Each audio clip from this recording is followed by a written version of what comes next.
বিরাটের সেলিব্রেশনে বিরক্ত শ্রেয়াস। মাঠের মধ্যেই তুমুল বচসা দুই তারকার। অ্যাওয়ে গ্রাউন্ডে রয়্যাল চ্যালেঞ্জার্স বেঙ্গালুরু দাপট অব্যাহত। আজ মুল্লানপুরের মহারাজ যাদবেন্দ্র সিং আন্তর্জাতিক ক্রিকেট স্টেডিয়ামে পাঞ্জাব কিংসের বিরুদ্ধে 7 উইকেটের ব্যবধানে বড় 6 ছিনিয়ে নিল তারা। টসে জিতে প্রথম প্রতিপক্ষকে ব্যাটিংয়ের আমন্ত্রণ জানিয়েছিলেন বেঙ্গালুরু অধিনায়ক রজত পাতিদার। ক্রুনাল সুয়েসের ঘূর্ণিতে 157তেই আটকে গিয়েছিল স্বাগতিক দল। 9 বল বাকি থাকতেই সেই লক্ষ্যে পৌঁছে যায় রয়্যাল চ্যালেঞ্জার্স। জোড়া অর্ধশতক করেন দেবদত্ত পাডিক্কাল ও বিরাট কোহলি।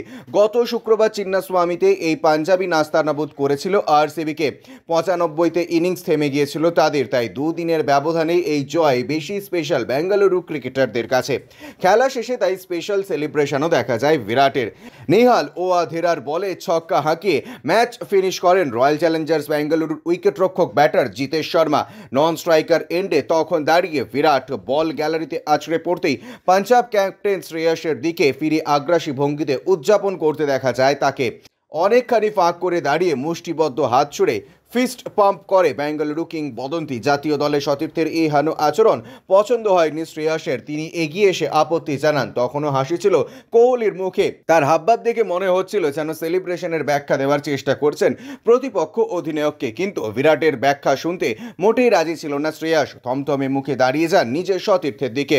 যদিও মাঠ ছাড়ার আগে ফিস্ট বাম্প করতে দেখা গিয়েছে দুজনকেই। ব্যুরো রিপোর্ট, ইউজে নিউজ।